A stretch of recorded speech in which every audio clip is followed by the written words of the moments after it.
La mayoría de las personas sienten, subjetivo, que tienen demasiadas cosas que hacer y poco tiempo para llevarlas a cabo. Y cuando no consiguen alcanzar sus objetivos o su productividad y su rendimiento son bajos, culpan a la falta de tiempo.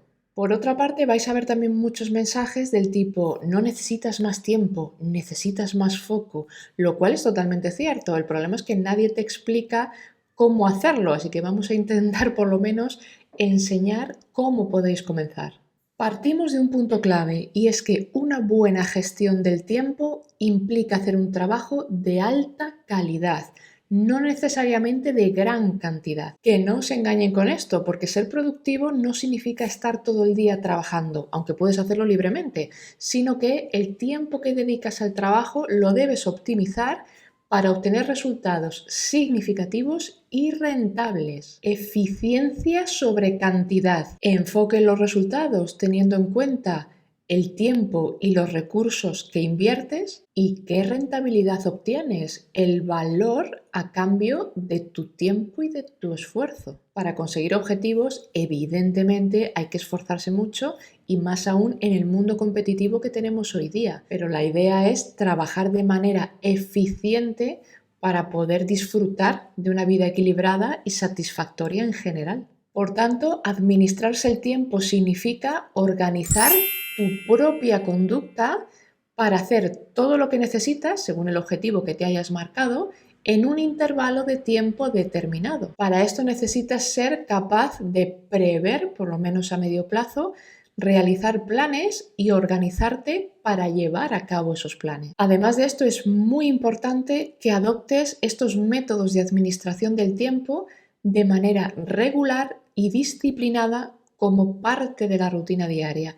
No hagas como con los propósitos de año nuevo, que te duran un par de meses con suerte, y luego vuelves a los antiguos hábitos que te llevan a lo mismo. El enfoque no es por un periodo corto de tiempo o para una actividad concreta, sino cómo introduzco esa administración del tiempo en mi vida ya para siempre. Si nos vamos a la literatura científica que habla específicamente de las estrategias para gestionar el tiempo, podemos decir que estas se dividen en tres grandes categorías: comportamientos de planificación del tiempo, comportamientos de monitoreo del tiempo y comportamientos de evaluación del tiempo, es decir, estrategias metacognitivas, que ya me lo habéis oído decir en multitud de vídeos. Dentro de estas tres categorías más amplias, vamos a pensar en cosas más concretas, que incluso os voy a dar algún documento para que lo tengáis por ahí, y voy a intentar transmitir algunas ideas que espero que os sirvan para que las podáis implementar ya en vuestra vida diaria. Recordemos que tenemos el objetivo de maximizar el resultado o, lo que es lo mismo, optimizar el rendimiento.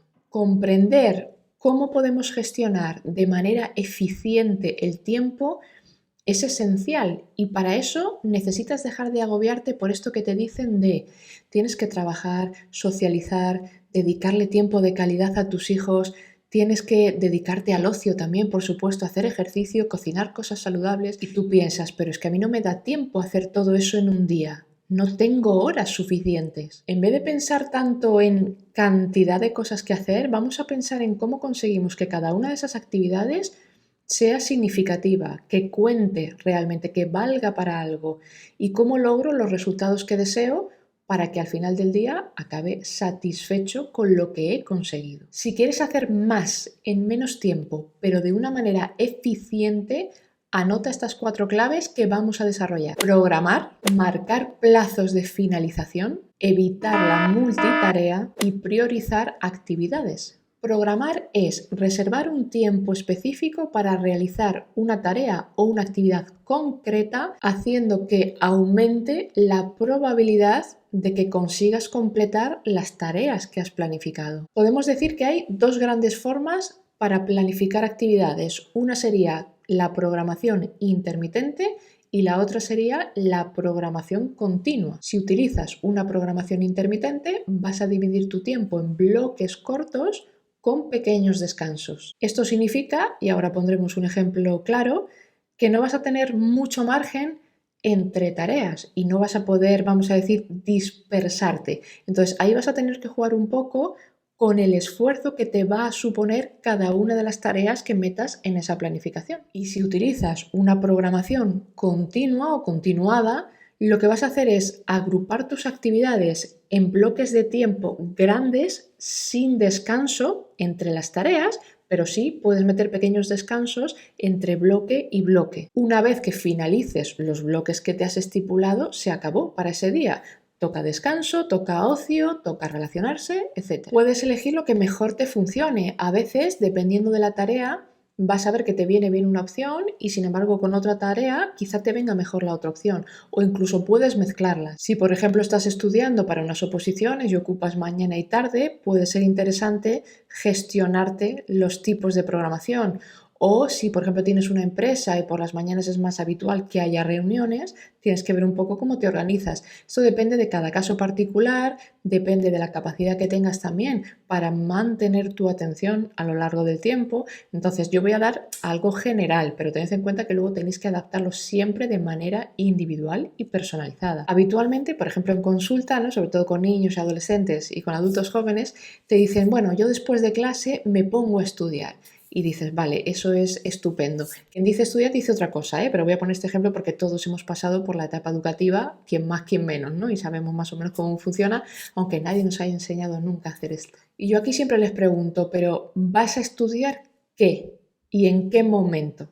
Porque eso de al aire, voy a estudiar después de clase ¿cuándo es? Porque entre que acabas y que te acuestas hay un intervalo de tiempo muy largo. ¿Cómo te organizas ese tiempo? Hay que pararse a pensar, aunque sea un minuto. Y muchas veces te dicen, bueno, pues hago así lo que tenga que entregar mañana y bueno, como tengo un examen dentro de 2 días, pues me pongo también a hacer algo. No se concreta nada y ni siquiera se mira a medio plazo, no digo ya a largo. Y claro, muchas veces yo le digo, pero para la semana que viene ¿tienes algo?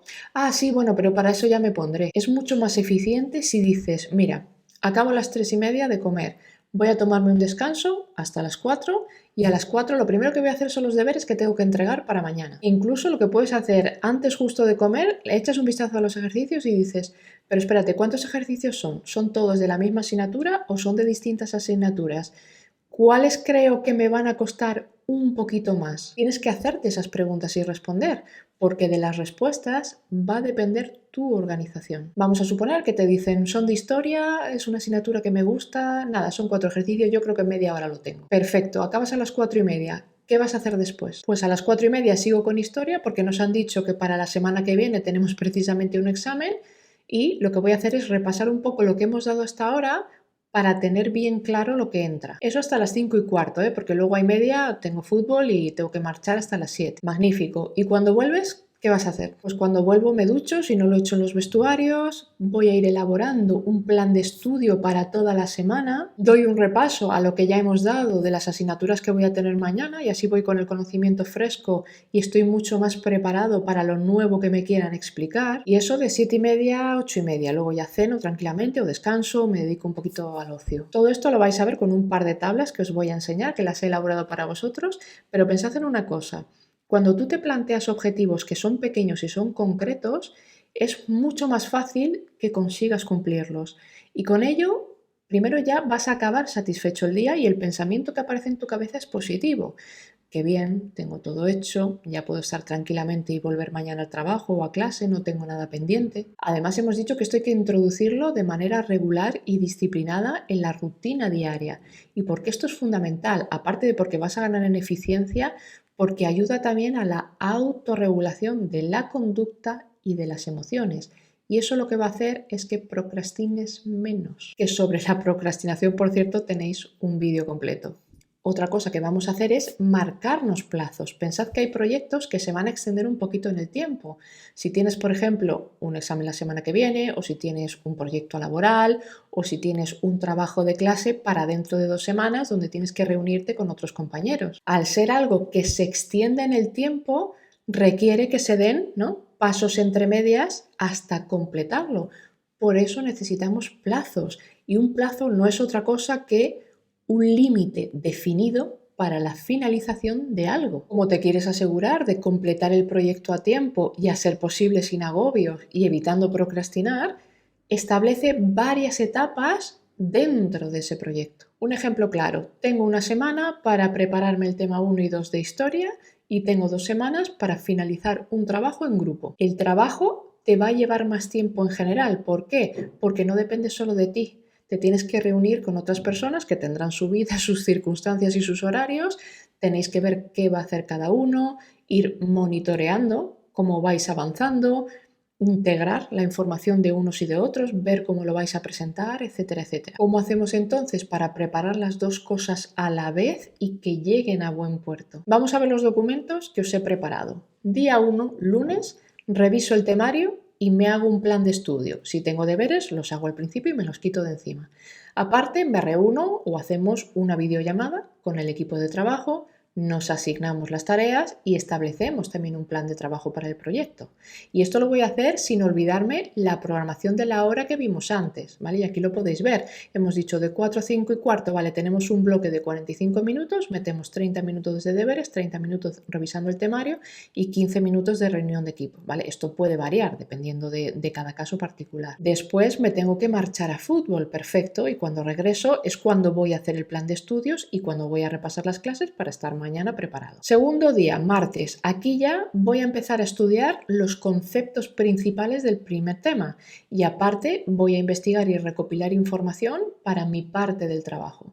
Como veis, aquí lo que hemos puesto son bloques de estudio más grandes, 45 minutos, descanso 10, investigo y recopilo información 45 minutos y descanso otros 10. Luego tenemos un descanso entre medias un poquito más amplio y al final lo que voy a hacer es recuperar la información de lo estudiado. Esto es muy importante. Vamos a hacer frecuentemente recuperaciones del contenido, porque esto es lo que hace que se fije y luego que se consolide en la memoria. Día 3, miércoles, si tenemos, por ejemplo, deberes, los hacemos primero. Luego vamos a repasar los ejercicios y problemas relacionados con el tema 1 y además voy a elaborar un esquema o una estructura inicial del trabajo en equipo según la información que ya recopilé ayer. Luego vuelvo de fútbol y cuando regreso lo que voy a hacer es repasar los conceptos del tema 1 que ya me estudié ayer y recuperar un poquito la información de los ejercicios que hice hoy y meto un repaso rápido de lo que he dado en clase para ir mañana preparado. Día 4, jueves, ya empiezo con los conceptos principales del segundo tema y además voy a comenzar a redactar mi parte del trabajo para ver el contenido relevante que quiero introducir según la estructura que ya me hice el día anterior. Y a la tarde-noche lo que voy a hacer es recuperar toda la información del examen que llevo ya estudiado hasta este momento. Día 5, viernes, pues me toca ahora repasar ejercicios y problemas relacionados con el tema 2.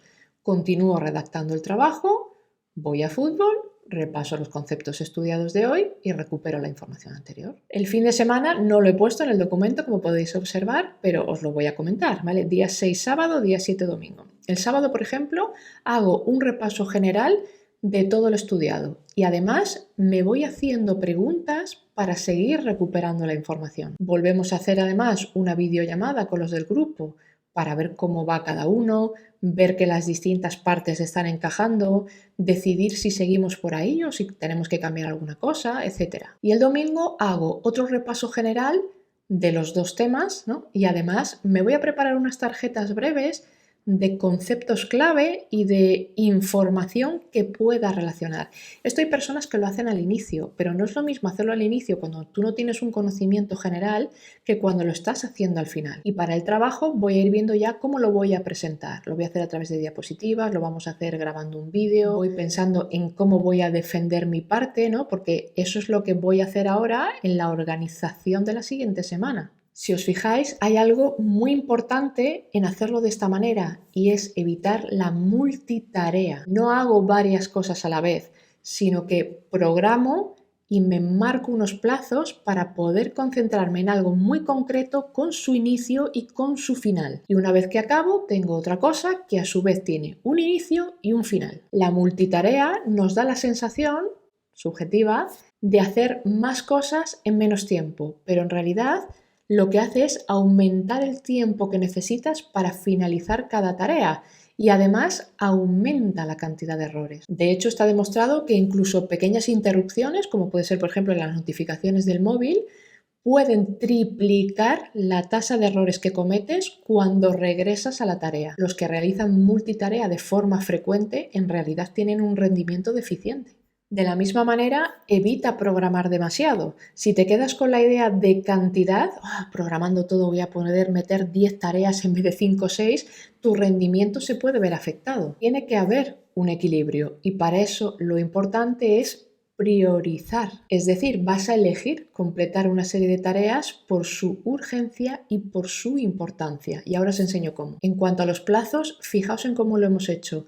Nos los hemos marcado de una manera uniforme, es decir, podríamos haber dicho, bueno, tengo una semana, pero yo los 3 primeros días ya me voy a saber todo el examen. No, lo que hemos hecho es espaciar el trabajo a realizar y dosificar el esfuerzo. Bien, pues para priorizar tareas puedes hacerte una tabla, puedes hacerte una lista con la urgencia y con la importancia de cada una de las actividades y vas de mayor urgencia y mayor importancia a menor poco a poco. Hay distintos formatos. Yo os voy a explicar uno para que por lo menos tengáis una idea y podáis comenzar. Pensad en una cosa, una tarea que es urgente y es importante es la que tienes que hacer ya.